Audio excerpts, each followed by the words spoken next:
Welcome to the Phoenix Downbeat. I am Drew Kreisman with my brother Ira Kreisman. You know us as the Everything is Final Fantasy podcast. We are once again along for a ride on the airship Overdrive with our friend Ryan Laney. And this week we are talking about Overworld music. Actually, for a little while, we're going to be talking about Overworld music, but we're going to break it up. But we thought it would be really fun, especially because Overworld music is kind of a thing of the past, isn't it? It's a relic of a time, of three specific generations. It splits up very nicely for us. We can talk about 1, 2, 3, the NES era. Then we can talk about 4, 5, 6, the Super NES, or nobody called it that, era. And then, of course, the PlayStation era. We'll break those up a little bit here, but we get to experience the long evolution of Nobuo Uematsu creating these main overworld themes that oftentimes embody as broad as they can the spirit of each Final Fantasy game, or at least those first 9, as I said. It's going to be fun. Yeah, it's funny you say that too about how like there's the 1, 2, 3, 4, 5, 6, 7, 8, 9.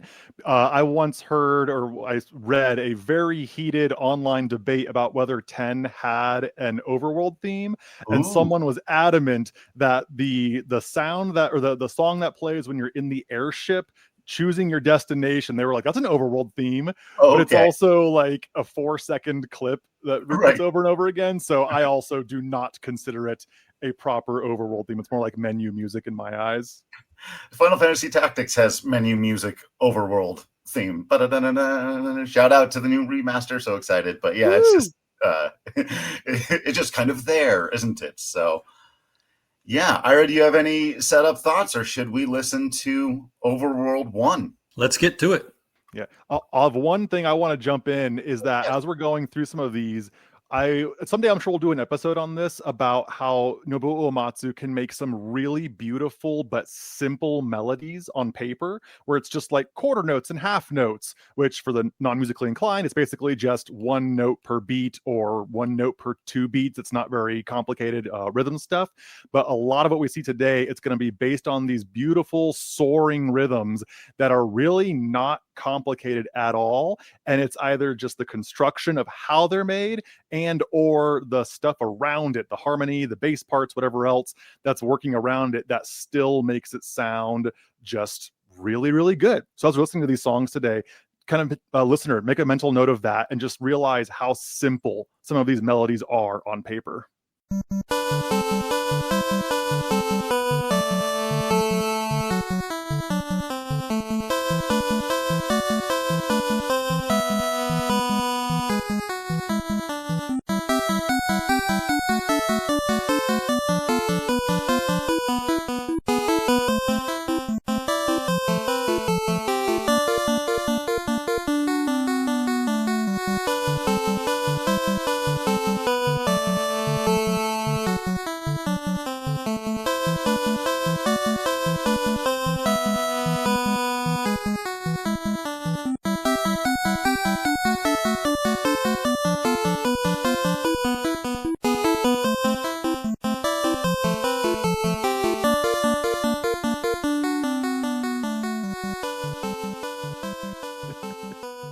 And repeat ad nauseum. Right. The OG, the first time. There it was. Yeah, so what are you guys' impressions of hearing this today, now that this game is, over, well, it's actually coming up on 40 years before long, but well over 30 years old. What are your takes on hearing this? I mean, we've used words like nostalgic and adventure-y and that before, and very Final Fantasy, right? It is all of those things, though. It's hard to separate it from those thoughts and feelings. I can add maybe words like bumpy or road trippy to it. It's got, you feel like you're out exploring the wide open world, and it's a pretty bright adventure-y sound as opposed to, I think, what we'll hear in the next one. So it's, it takes me all the way back. It is, to me, the most straightforward of the three we're going to talk about. It's very 1 and 2 and 3 and 4 and 1 and 2 and so on and so forth. Whereas the others feel maybe a little more melancholic or mysterious or ethereal. Ooh, there's that word again. Yeah, this one feels like the most straightforward adventure vibe of the three, and I think that's to its credit. It's setting the stage, as it were. Yeah, and what you guys are saying here, I agree every second of this. Something that we can also listen for, not only just the very simple melody, it's mostly just quarter notes and half notes type stuff, but also Drew kind of mentioned this thing of like this bumpiness, right? And there's a unique limitation that the NES or the Famicom had when it came to making music. Do you guys know much about how it made music or the limitations of like how many instruments it could do, et cetera, et cetera?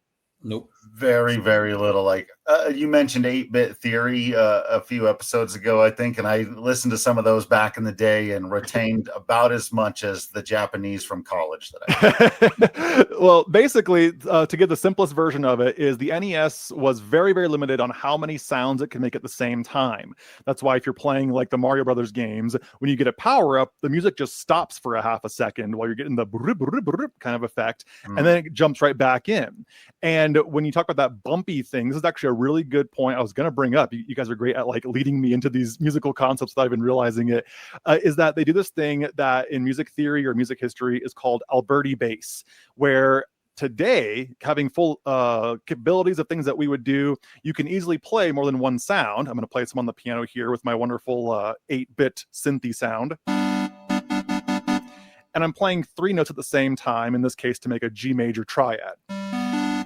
But if you can only make 3 sounds, and 4 kind of, but we only really hear 3 on this song. If you can only make 3 sounds, which is what the NES was generally limited to doing at a time, then they would do what's called Alberti bass. And that's where instead of playing everything together in like the chord, for example, it would arpeggiate it like this.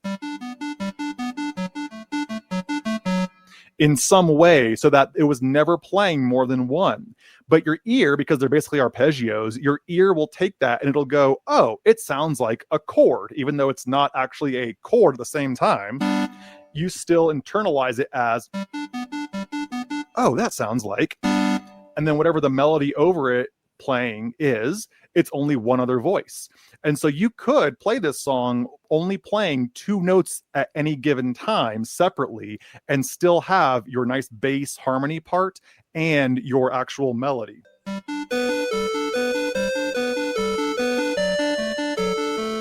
And there's a little third part that comes in. But because of that limitation, it kind of forced Uematsu's hand a little bit to say, okay, we're going to play this in a way where it sounds like Mozart, basically, like straight out of something Mozart might have written, because of the limitations of the actual system. And we're going to hear a little bit of that on all 3 of today's NES Overworld themes. That's cool. It's one of those things, again, we've talked about this. We've heard it. Anyone who played music of that era has heard what you just played, like in all the games. It sounds like those games, all of them. And and that's why, right? Like, unless you went even simpler, you played the Donkey Kong for us a few times back. And yeah, it just reminds me of those. And there were some NES games with some great soundtracks, shout out like Ninja Gaiden had some really fantastic ones. Castlevania, had some good early ones, obviously Final Fantasy, but they did so with these limitations that make it so that they're kind of identifiable by a specific limitation, which is pretty cool. Yeah, I'm a big fan of the concept of restriction breeds creativity. Speaking of my own band, everything is performed on guitar. So even like synth sounds, weird fuzzy sounds, they're all performed through a guitar pedal, because that limitation, much like Uematsu, it really forces you to kind of push the boundaries of what can this sound like? What's the best thing I can do given these limitations on the NES, for example? And we see that throughout video game history, basically until the PS2 era, because by that point it was, you can record live, Philharmonic orchestras and just throw it into your game and then do whatever else you want from there. But obviously that's what it sounds like in the original version. I see Drew already has queued up for us a much more high fidelity version. I want to ask you really quick, and I would be surprised if the answer to this question was no, given you're such a guitar guy. Have you seen the documentary It Might Get Loud? It might get, that sounds so familiar. What's it about? Jack White, The Edge, and Jimmy Page. Yes, I have seen this. In the first 5 minutes of it, Jack White just builds a guitar out of like a Coke bottle and a piece of string, and it can play like one note and like a really crude amp or whatever. But he's trying to make the point that you're talking about, where with the most restrictions, you can sometimes get into a deep creativity, and so it's really interesting to see you talk. I wanted to draw that parallel because so often early video games are talked down to because of their limitations, like, oh, they couldn't do this stuff, so it's not as good. But in a way, it like ties it to the tradition of early blues music and early folk music, and a lot of the kinds of music that people that didn't have money and couldn't afford the big fancy instruments would make.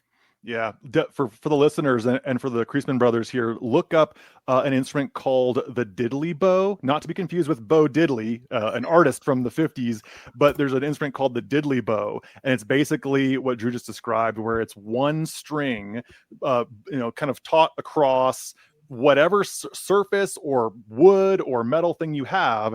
And then it was like usually a bottle can, a bottleneck, like a physical glass bottleneck or something that the person would then play. Like it's just one big string on a cello, basically. But it sounds a lot more janky than a nice, fully formed cello. But exactly that. If your limitation is I can only play one note on this, well, okay, what else can I do? Oh, I can also sing. And then maybe I can do like a little drum thing with my foot because I've got a little bass drum set up there. And you can find these artists from that kind of 40s, 50s, 60s era where they would basically be a one-person band, and because they were so beholden by the limitations of their instrumentation and just being one person, that a lot of times their musicality and their expressiveness in their voice especially would come out in spades because they weren't so concerned about, are the chord types correct, is the song working between all the different moving parts and everything. And it just makes for beautiful, relatively speaking, simple music, but also very artistically charged, powerful music at the same time. Yeah. Speaking of which,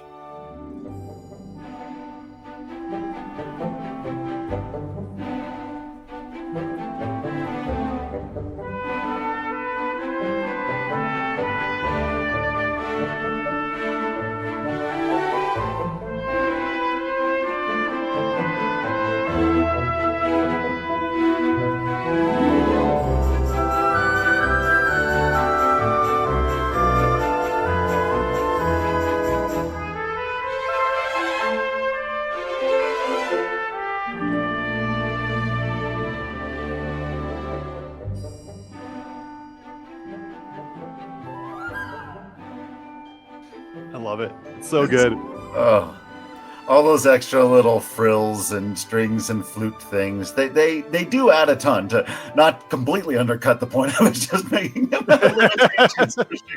But when you have all the tools, that's fun too.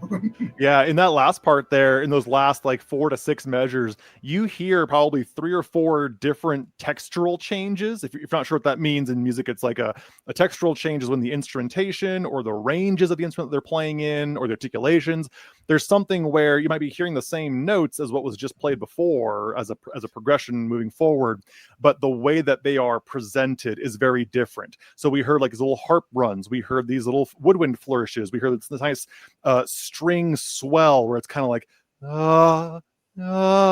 and you hear these different textural changes just back to back to back, and these were not possible on the NES. It would not have sounded anything like this. Drew, what was this that we just listened to?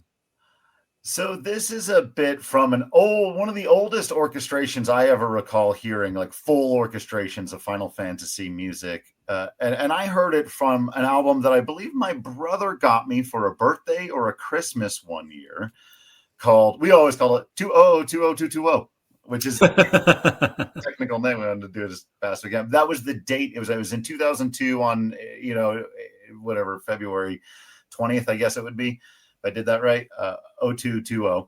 And this was it's a part of a medley from the first 3 Final Fantasy games. It starts with the prelude as you would expect it to. I'm pretty sure it opened up that first album, and it would go on to become a fixture in the Distant World series. So for people who recognize it from that 2002 album was really I guess kind of the test run to see if they could perform live orchestral Final Fantasy music, and it did so well that we now have the Distant World series, and this is one of the OGs, maybe the very first one.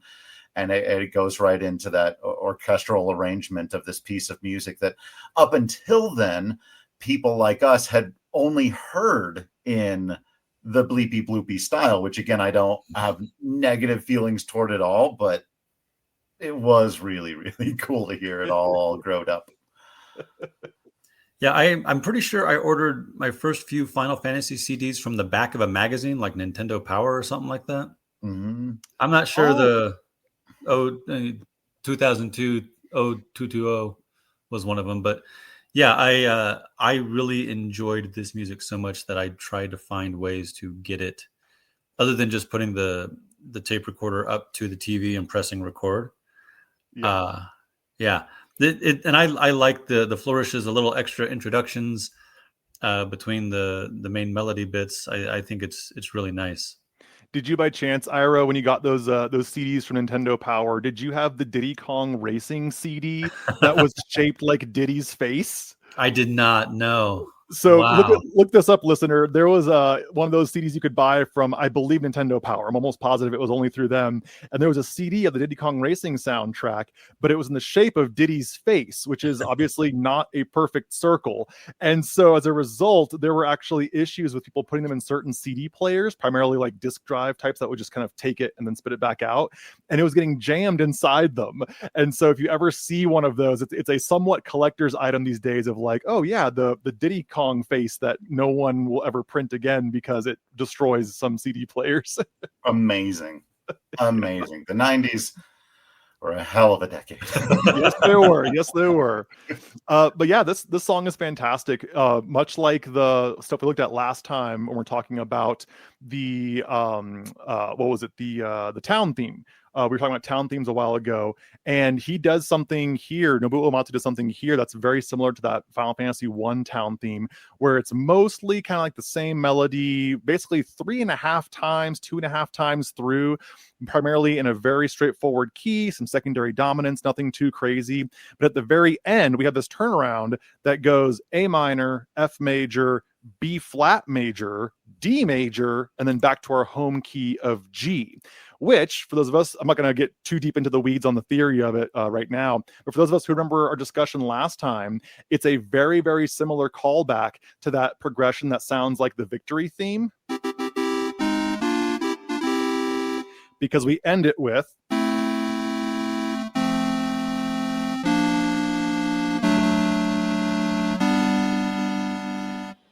and it's a very similar flavor where he takes that B flat chord from out of nowhere and then works us back into G major. The fancy term for this is called a borrowed chord when you're using something from the relative minor, and it's something that he did in the town theme for Final Fantasy I, and basically does it for the victory fanfare as well. And so yet again, we're taking our limitations. What can we do to make this soundtrack sound cohesive? Because I can only put about 20 or 30 songs. I forget how many songs exactly are on this soundtrack.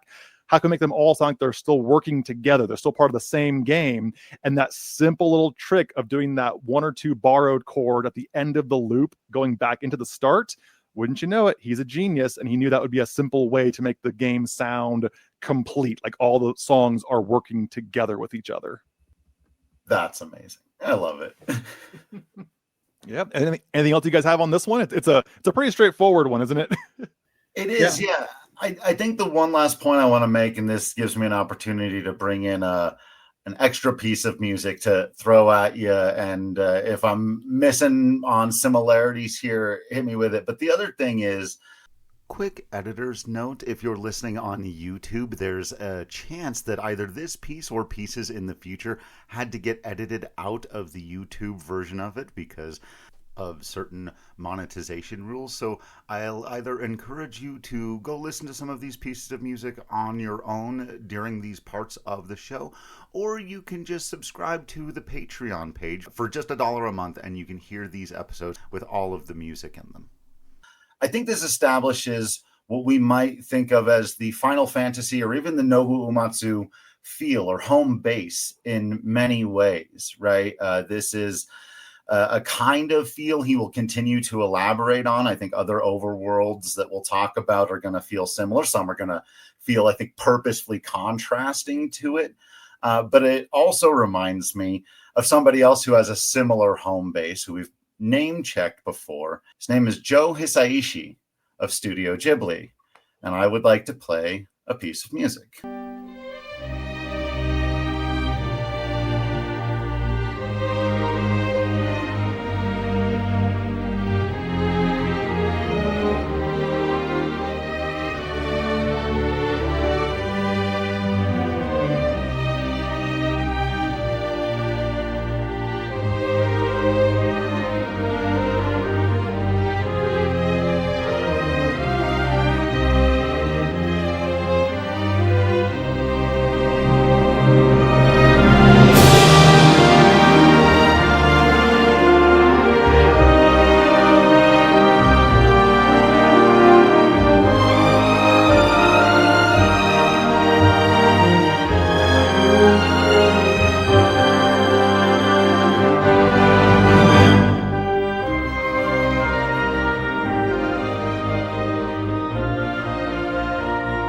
Love it.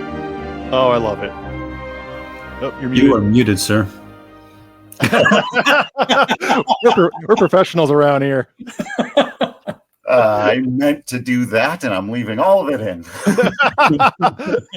Or most of it, anyway. Hey, this is a piece. He said very studiously, called The Girl Who Fell from the Sky, from the film Castle in the Sky. And So yeah, pretty. it just reminds me of this. It's a little more, I think, melancholy than the piece we just listened to, which is a little more adventurous. But the big sweeping strings and the capturing a general feel of a fantastical world that is different from our own. But Ira and I often talk about Final Fantasy worlds as being Earth adjacent. That kind of feel, right?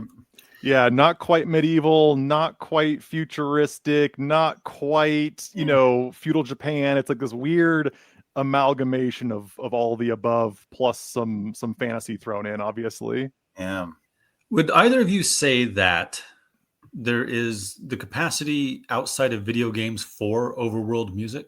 As in, like, I live in Cleveland. It's one of the things we try to talk about is what can medium A do that medium B cannot. Mm-hmm. Right. Oh, and gotcha. so overworld music is a thing video games can do, because when you go to the overworld, it plays the song and it has a certain feel, or if it switches halfway through the game, right, that means something also.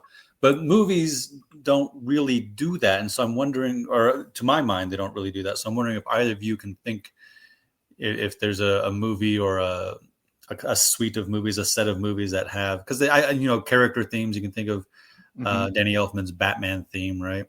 But I don't know that you can think of a Gotham theme necessarily. Let me see. I'd have to rack my brain a minute here for like, because I know there are definitely places that have a location theme, but like an overworld theme that's kind of like, here is the broad spectrum, just you're in this land for the whole movie. I think those generally, they're not really referred to as an overworld. They're more so just referred to as like the main theme of the film. If you were to hear, like, we reference Lord of the Rings frequently, and if you were to hear da da da da da da da da da, well, that's the Fellowship's theme, but it is kind of like a de facto, you're traveling across the overworld theme in many cases. Like there's a new thing to do in the adventure.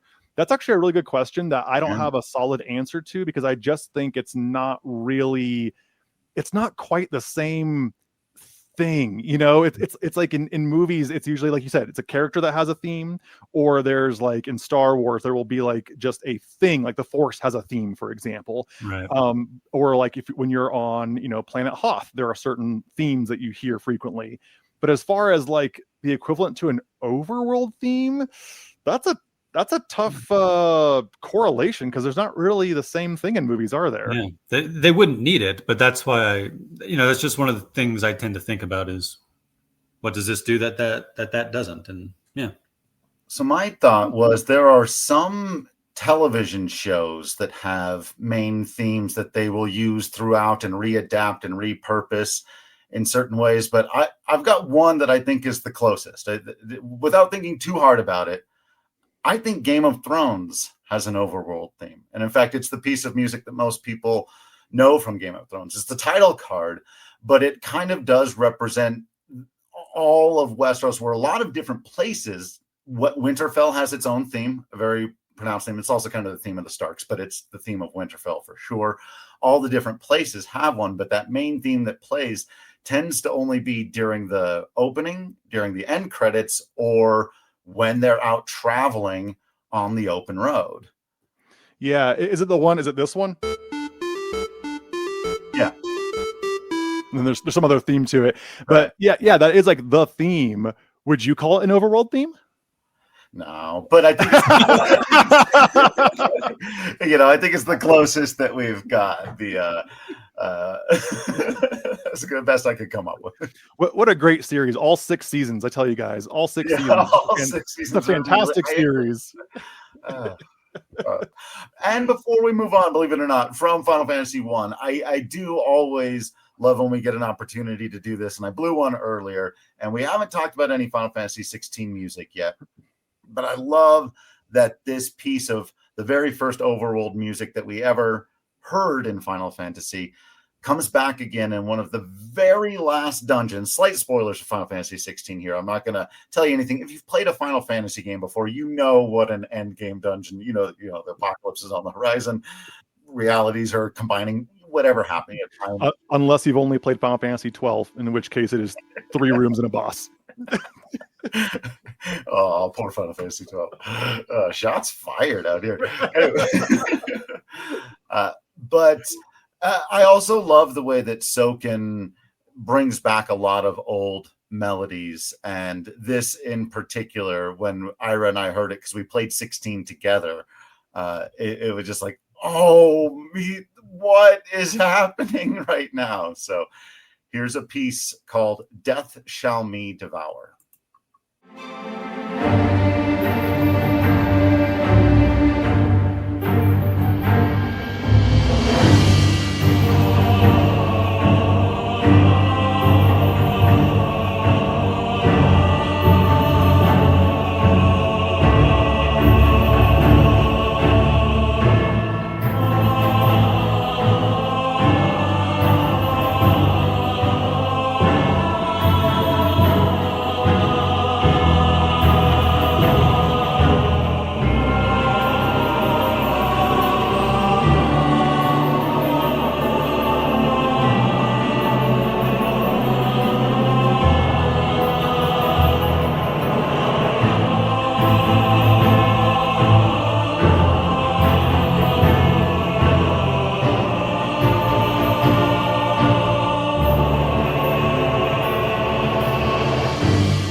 So good. They put it in minor. They put it in kind of minor. It's a weird minor. Do you guys know anything about this sort of odd, unsettling setting they've put it in? No, it's what I wanted to ask you. I had, as a layman, just assumed what you said. Oh, you made it minor. It's dark and spooky now, so therefore it's minor. Yeah, it basically is in minor, which again, we're not going to spend too much time right now discussing it. But if our main one is in G major and we hear this a lot,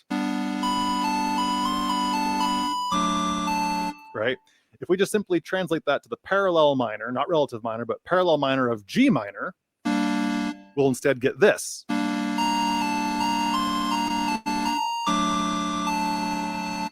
And all we've done is simply add 3 flats to our key, plus retaining the leading 7 that you would use in harmonic minor. But there's something really cool here that I'm going to force myself to not go down the rabbit hole of talking about it right now, because someday I'd love to do one about Final Fantasy themes reharmonized or put in different modes, and we can look into how that changes the vibe of it and everything. But there's something they do in the second half of what you just played there, where instead of doing a typical major or a typical minor scale, they kind of do an altered minor scale. So we don't get major, we don't get this. We don't get minor, we don't get this. But we kind of get something like this. Which, yeah, for those from the 90s, that was like, oh, does a game have an Egyptian or, Middle Eastern level? That's the mode you play, that's the scale you play in. But they do it here as well, where for just a little bit of a split second, they kind of do like a...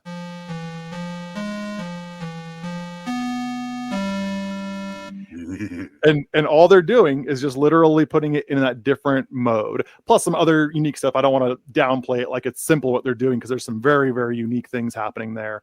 But it's also just so like chilling to be like, oh, that's the first overworld theme from Final Fantasy 1. Why is it so dark? What's going on here? Yeah, so tasty. Great piece. Love it. All right. Now the overworld music from Final Fantasy II, sometimes called The Promised Land.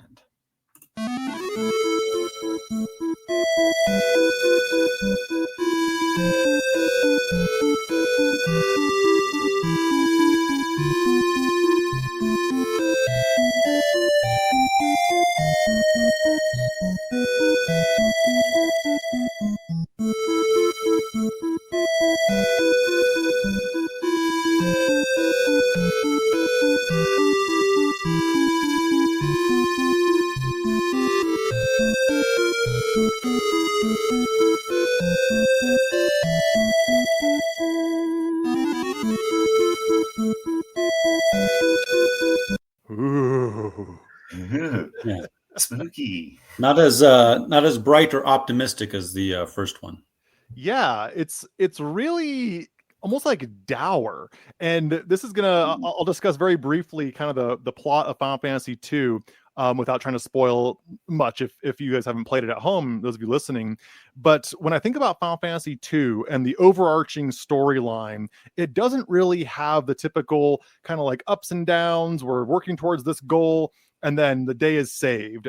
I always think of it as like the storyline, or the optimism perhaps that you want to look at it, is kind of going down over and over again. And it's like a weird like inverse plot diagram, to the point where even at the very end of the game, it's like things are falling apart nonstop everywhere you go. And I think honestly Uematsu did a really good job of translating that into the music. But before I finish my thoughts on that, what are your guys' thoughts on that synopsis? Yeah, it starts out rough and it just gets rougher. I don't think we ever go quite as far as they do in 6, but it's loss after loss after loss, right? We lose the big brother, and we lose that first fight, and then the princess gets kidnapped, and this guy dies, and that lots of people die, and dying, and it's just getting worse. And the Emperor Palamisi is gaining more and more power, and yeah. And we do eventually get to an end game, and we are the good guys after all. But man, what a tough world to live in. So from a metatextual standpoint, we've talked a lot about how important it is for Final Fantasy games to not be like the one that just came before it. It's a really important part of the franchise, and evolution, I've often said, is sort of the trademark of the series, more than even crystals and Moogles and those kinds of things. And I think Final Fantasy II's greatest legacy is how aggressively different from Final Fantasy I it chose to be. And I think you can see it in these two pieces where Uematsu was like, okay, they said, people are going out on a fun sort of Dungeons and Dragons style adventure. And yeah, there's going to be stuff, but they're going to meet a witch and they're going to defeat the 4 fiends and it's going to be great. And they're like, what's going to happen in the next one? They're going to open a portal to hell. And Literally, if you've not played it, that's literally what happens. So Uematsu was like, well, all right, then I will write an overworld piece that is somehow still carries that spirit and language of Final Fantasy overworld, but invert it somehow, make it dark and spooky and all of those types of things. Yeah, this is one that all the above. I agree with all of that. I think it's a spot on sort of synopsis or look at these kinds of things. The thing I wanted to look at primarily at this one was actually not so much the melody, which is a good melody. It's again a very simple one. It's very soaring. It's very also somber. It's based in A minor, so of course it's going to naturally lend itself towards being very down, so to say. But the bass line is actually what I want to look at on this one. It's something that it starts off very straightforward with another one of those Alberti bass lines that sounds kind of like this, where we're only playing one note at a time throughout the entire bass thing. And it starts off very simple, where it's just It already puts your mind into A minor with this combined with the actual melody. And then it goes on to be a little bit different. And we kind of move around a little.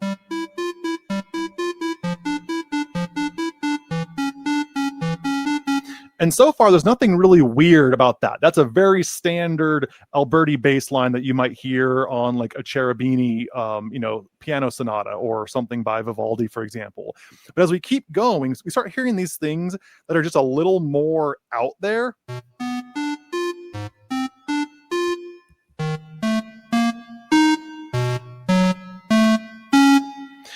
And it's just like it's falling apart. It's almost like there's no more semblance of, oh, I can see where we're going with this. I can see where this harmonic progression is going.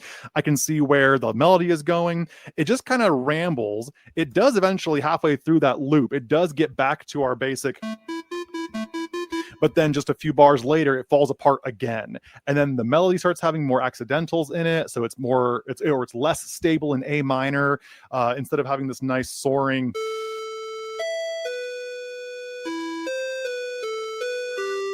We instead get this stuff that's coming in with.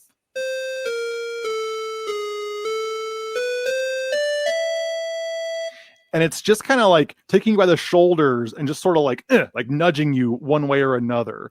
And that keeps happening until the very end, where they finally lead us off into a dominant 5 chord, an E7 chord is what's implied there, to get us back to A minor. But when I first was looking at this and really kind of like analyzing it and seeing what he's doing with it, how it relates to the story, it just feels like a very short piece that's constantly falling apart.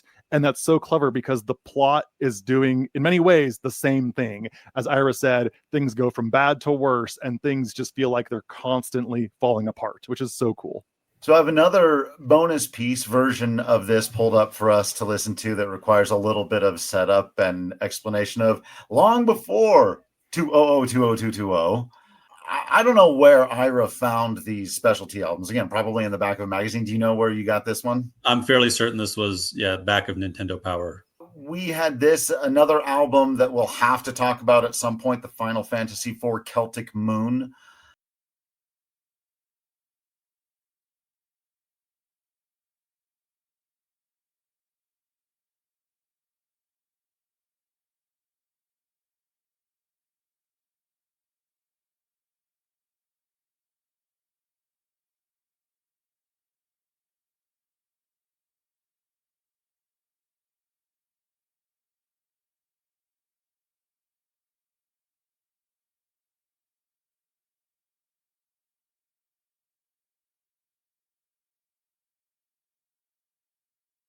It's a beautiful collection. You can listen to it on YouTube. If there's a way to buy it, do so. It's probably pretty expensive at this point, but I want us to listen to it.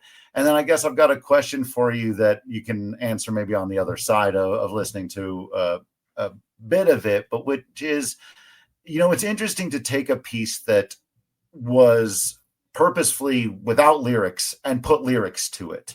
That's something we see sometimes, especially in like video game covers. I think it's an interesting tradition, but I'm curious to know your thoughts about, because we already talked in the last one about adding extra flourishes and orchestration, but then you do this extra thing where you add vocals, and then there is a little added melody that came along with this that would become canon in later orchestral versions of it as well. So that's what we're about to hear.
So pretty. I like this one a lot. That vocalist, I'm always a sucker for a really good like alto, kind of mezzo, alto, soprano range voice, and yeah, it's beautiful. What are you guys' takes on adding lyrics to something that was originally built without lyrics? I feel like so many times when it's done, I mentioned their video game covers, I feel like it's about a 70% fail rate. I would agree with that. We're talking about OC remix here. Yeah, or even, I've heard some pretty good ones, but out there on YouTube, whatever it is, typically when you add lyrics that weren't there, lyrics hold a specific concrete meaning, even if you're really opaque and strange with what you're writing. It's still going to be more concrete than just a sound, right? Mm-hmm. And I think that's always difficult if your impression of the world of Final Fantasy II doesn't include whatever it is she's singing about here. It can be jarring, but for this, now maybe it's just because it's been in my brain for so long, it's not jarring to me. Maybe that's the reason, but it's just so beautiful and it feels right and good to me in this particular instance. And Ira? Yeah, it continues to hold the mournful vibe that I get from the original, even in the original synthetic chiptune sounds. And I feel like I couldn't quote the lyrics to you, but as I hear the words, they sound to me like they resonate with what Final Fantasy II is about. There is a bit of hope in there that I think the lyrics help to bring out. That maybe is harder to hear with just the instrumental. Yeah, I like it. Yeah, something you just said there about how like it's very longing, very mournful sort of stuff. Something I didn't mention about the original NES version is that they did something pretty unusual where they actually had a lot of dynamics in the melody part for this. For those of you at home, dynamics is basically how loud or soft is the music. And most NES music was just, if you played a note, it was, and it would just sustain that note, whether it was a long note, short note, whatever, as long as you wanted. But in this one, if you listen to it again, it actually has this sort of like da da da da da da da da da, and you hear things fade away, and that constant fading just further serves the purpose of things are falling apart, things are disappearing, things are going sourly, because literally the dynamics are constantly falling, and then they restart the next note and it's up again, but only for a split second, and then it falls down again. Did you have it queued up there, Drew? You don't need to. It's okay. Yeah. But let's listen to it again, listener, and you'll hear how it constantly falls. For me, my take, if I had to like put a parallel to adding lyrics to stuff like this, is I've always felt similarly to when you see the movie version of a book you really like, and it doesn't quite match what your mental image was. A good example of this is a good, like, very fantastical book, like Roald Dahl, for example. If you took like James and the Giant Peach or a Willy Wonka book, it puts these images in your mind with very few descriptors, and you kind of build it yourself. And then if you watch the movie version, you might be like, oh, that's not really what I had in my mind, like, at all. And in some cases, they changed entire, chapters of the book or people or whatever. And I've always tried to feel like whenever there's something like this, where they're adding lyrics to a video game song that was originally without lyrics, it was purely instrumental, I try to force myself to treat them like they are separate entities entirely. Like the version we just heard with the lyrics, it's more like, hey, here's a song that I'm going to listen to for what it is in a box. Almost like you heard someone taking a really old folk tune and doing a new version of it. Well, I don't need to know the old folk song from the 1700s to enjoy this. I can enjoy this just as it is on its own. And so generally when I hear things like that, I usually will default to, don't treat it like it's the original. Don't expect the original. This is a new song that's just using elements, melodies, whatever, from something else. And that usually serves pretty well for me. I love it. That plays into our, we have a lot of conversations about remakes and remasters and such, because it is, after all, Final Fantasy.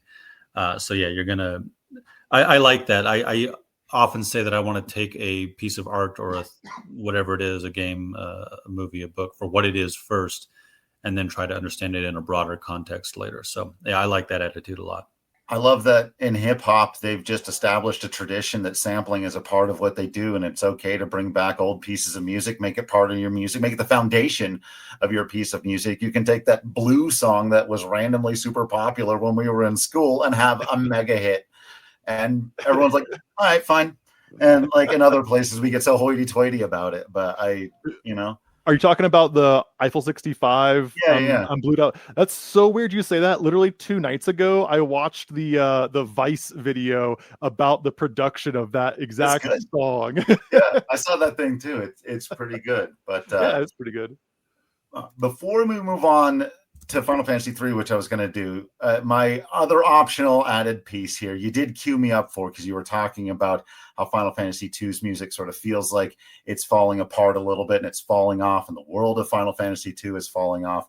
Would anybody object to one more piece of Joe Hisaishi music? Oh, of course not. Can I guess what song it is? Yeah. Is it there's, I forget the name of the song, but it's the one in Princess Mononoke when the giant, like, well, I don't want to spoil Mononoke.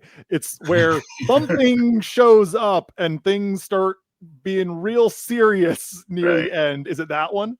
No, but I almost grabbed that piece. I want to say I went through a lot of Hisaishi for this that I thought about bringing up, and there was a piece from Totoro that I thought about playing. There was that piece from Mononoke, some from Spirited Away, but instead, I just think it really fits in with these Final Fantasy 2 and 3 overworld music. I have Nausicaa of the Valley of the Wind.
I mean, I could let that play forever, but wow. Real.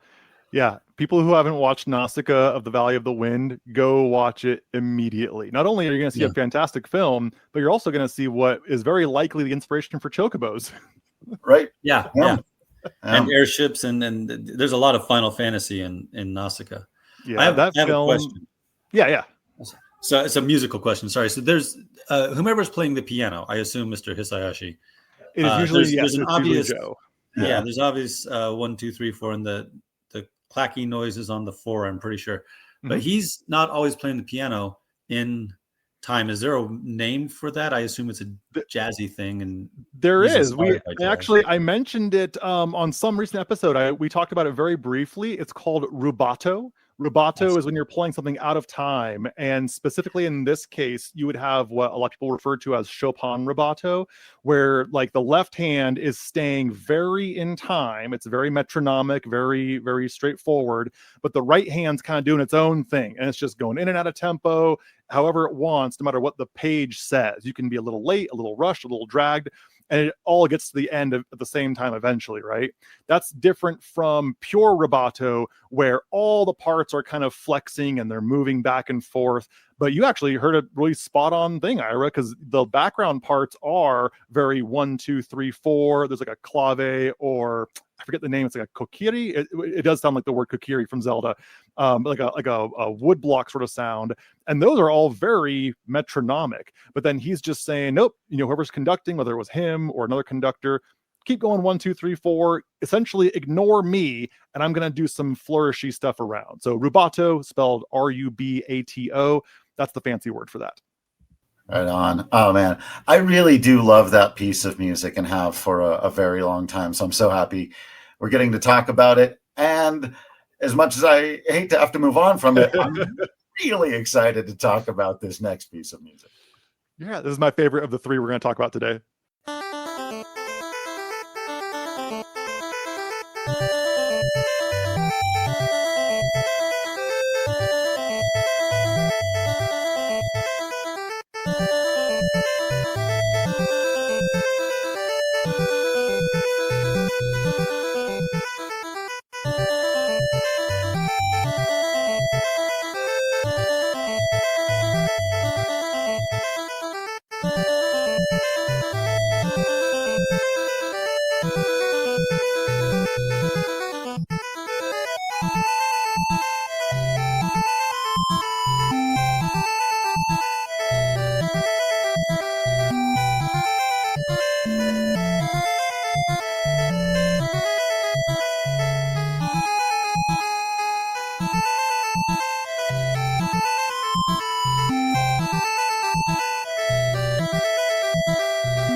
Yeah.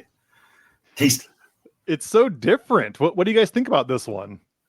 Yeah, you said at the beginning something about how none of the rhythms were especially complicated. And I was like, okay, I want to ask him then about whatever the heck this thing is. Because that main riff or whatever, like the other ones aren't built on that much movement, right? The bumpy bass line of the first one is in the background. It's supporting these long sweeping notes. The first thing we hear in this is and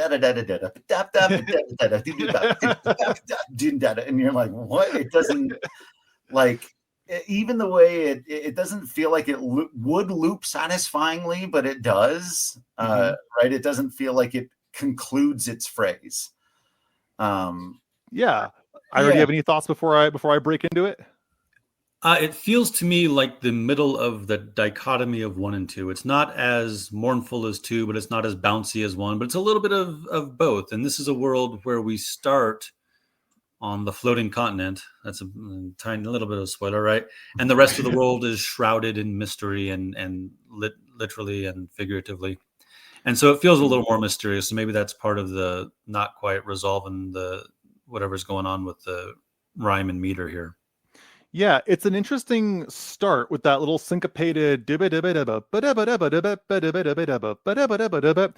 then the melody that comes in, believe it or not, if you didn't catch it, it's very similar actually to Final Fantasy II's Overworld melody, where it's dotted half note, quarter half note, or dotted half note. It's actually pretty close, pretty similar if you track it from top to bottom of that da da da versus da da da da da da da da. They're actually pretty similar. Yeah. This one, I'll start with that little part that Drew pointed out. It's almost in pentatonic, which if you don't know what pentatonic is, it's basically a scale that only has 5 different notes in it. If you go to a piano and you play from F sharp to F sharp on only the black keys, that's a pentatonic scale. And a lot of times when you are teaching young kids how to play music, or when you're teaching them simple songs, pentatonic, as my wife, who's a music teacher, could tell you very easily. It's kind of like the home base for our inner ear. It's the thing that most humans across the world, across time, just naturally gravitate towards, is this pentatonic scale. And because this little intro bit is really close to being pentatonic, there's only one note that breaks that rule if you were to try to keep it on just the black keys. It sounds like a kid going up to a piano or a xylophone or something and just kind of hitting things and seeing what stuff sounds like. Yeah. Right? Like it just kind of sounds like someone walked up and they're just kind of like and just started smacking keys somewhat nonsensically, right? Yeah. And I think that actually serves the game fairly well, because if you've ever played the original one, Final Fantasy 3, they were not, if I recall correctly, they were not named characters. Right. What were the 4 characters you start off as? The Onion Kids, or they were kids. They were literally children. Yeah. And so I think it actually translates well to be like, here's this sort of, weird pentatonic melody that is, again, something that kids will sing in. And it's in a rhythm that sounds like someone just kind of hitting keys, left hand, right hand, left hand, right hand. And so that little 2-bar intro, which then continues, Drew, you were asking about the term for that. And you could argue it's an ostinato. Ostinato is like a repeating rhythm that you hear throughout a piece of music, usually with a very simplified melodic component. This one doesn't really have a melody to it. It's just kind of like scattered up and down a simple scale, but it has that ostinato kind of just keep on going throughout. So to me, it feels like the kids started the story. They're literally the Onion Kids. And then it's almost like the game pushed them forward onto the Eternal Wind, because the other name for this piece is called Eternal Wind. It's one of my favorites from the Uematsu era. It's so just like breathtakingly beautiful. And this is one of the few ones where if I ever have the opportunity, I actually don't like the original NES Famicom version.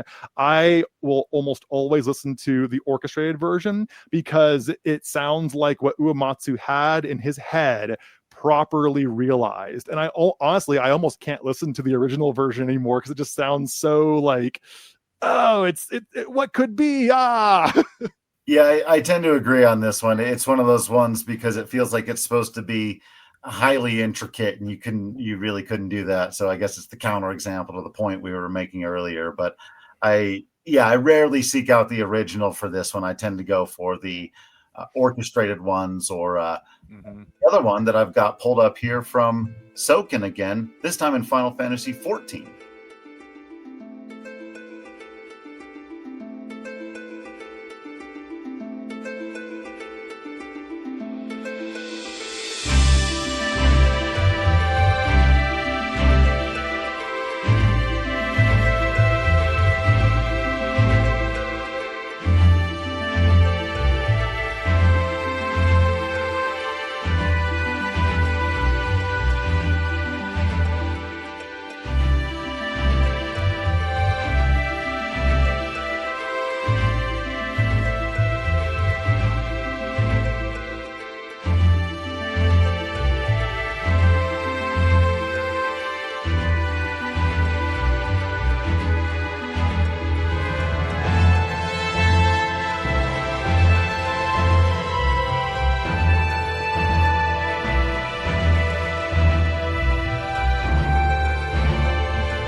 It's just beautiful, man. It's just beautiful.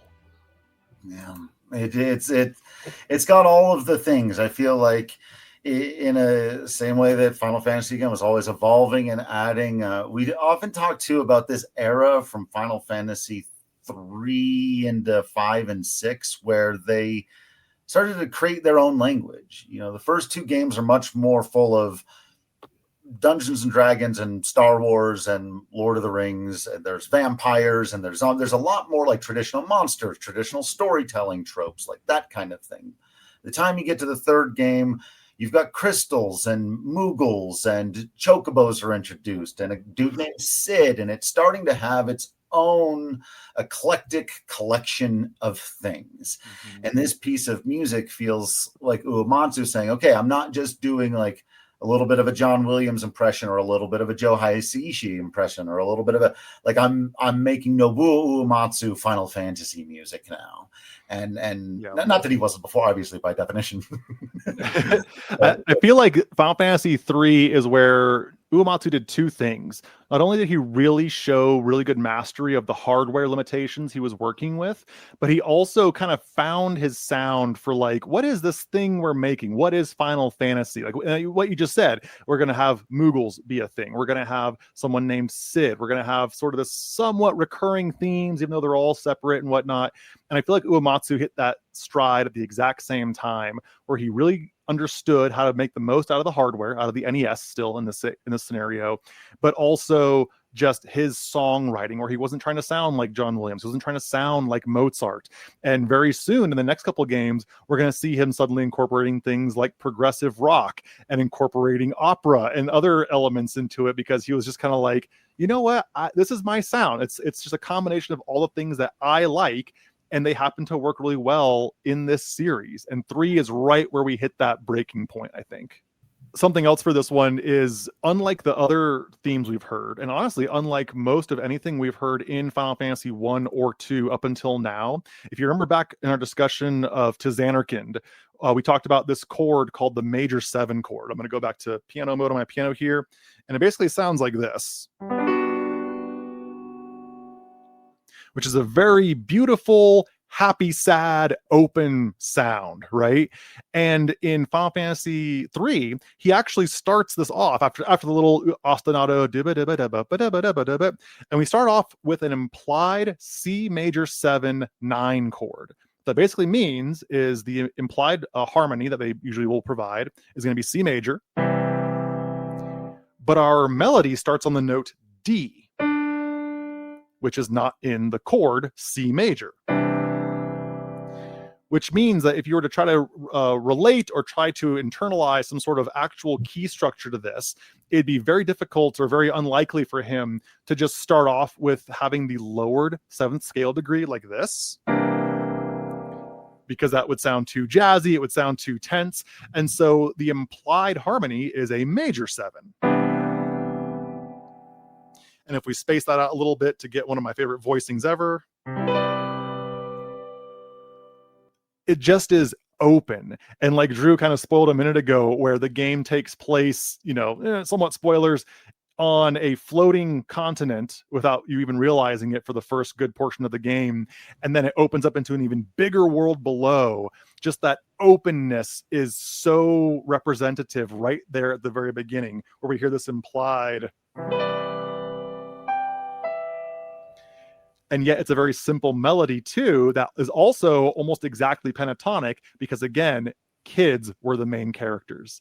It's beautiful how literally just in the first chord we hear, he's setting up the scene for the world you're going to play the game in. So good. Jeez. Wow. Also so good that Final Fantasy 3 brought us what would become a tradition we'll have to try to keep our arms around as we move forward with Overworld music here, but we would actually get a secondary one, because as you just mentioned, we after we open it up, we get another Overworld, and it would become again a tradition for the Overworld music to change in future Final Fantasies.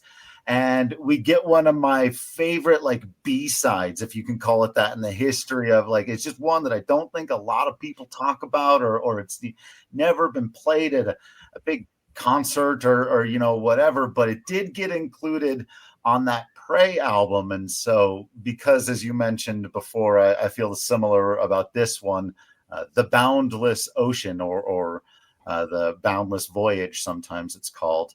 I'm going to skip over the 8-bit version of it, and I'm just going to play again from this album because I want to plug it and, hope that everyone go out and listen to these. This one is sung in Japanese, and it is the secondary overworld music for Final Fantasy III.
Man, I got chills at one point there. Yeah. That is powerful. That's moving stuff right there, man. It's there again. That is a piece that's always really. I think I heard it for the first time on one of these albums we had. Maybe this was the first time I heard it was this version. Maybe it was something else that Ira had found on CD, but it wasn't the 8-bit. And when I go back and I hear it on the original Nintendo, I go, man, I hope more people have heard these other versions because this piece is stunningly beautiful. Mm-hmm. And it's just kind of, I feel like almost trapped in a weird place in time and history. Ira, your thoughts? Yeah, it is stunning. I'm not sure, I don't have the music theory language, but I'm not even sure I have the metaphorical language to express it. It's nice to hear, and it does, I suppose, make me feel like we can get it done, get the job done, the task. Again, they start off as kids just out of the orphanage, and the task feels daunting. We've got these immortal figures who've been shaping the world for however many centuries, and they kind of broke things. Oops. And we're expected to, contrast with the warriors of the dark and save the world. And so, yeah, it does lend maybe a hopeful quality to the overworld.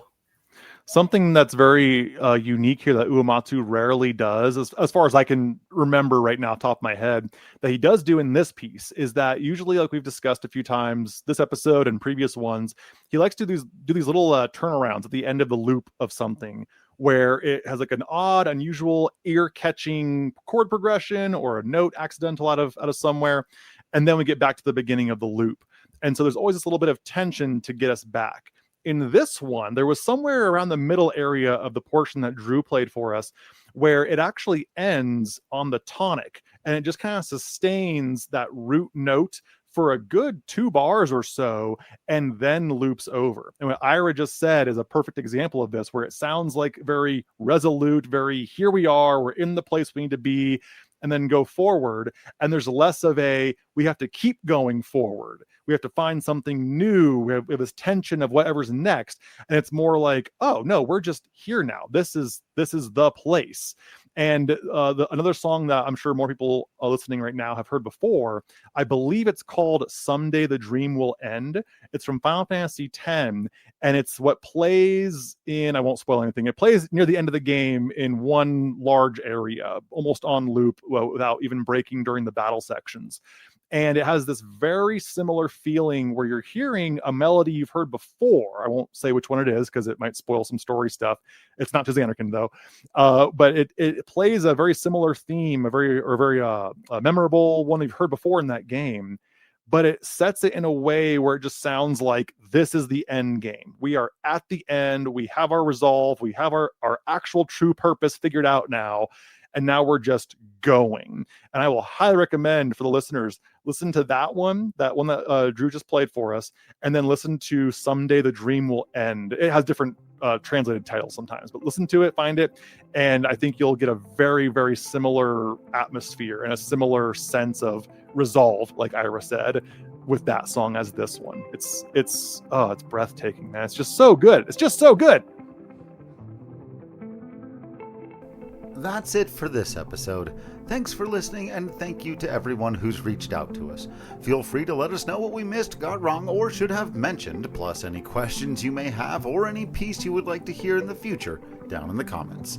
Make sure you're subscribed to Everything is Final Fantasy on Patreon, YouTube, and all social media platforms, and please do the same for Airship Overdrive, Ryan's project, where you can hear arrangements of some of your favorite video game music. Join us next time when we meet Arya, or Elia, the Maiden of Water.